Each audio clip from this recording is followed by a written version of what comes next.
Learn how to recognize discontinued products and find alternatives in the Festo online shop. To do this, please first log in with your user account and password in the login area.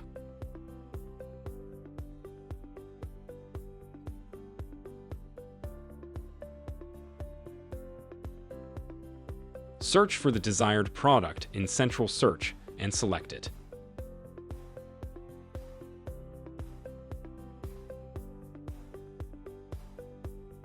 You will now see the current discontinued status, including information on the alternative.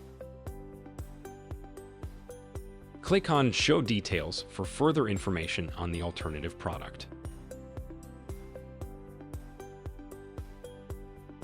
Alternatively, you can add the Festo part number directly to the shopping cart to obtain further information.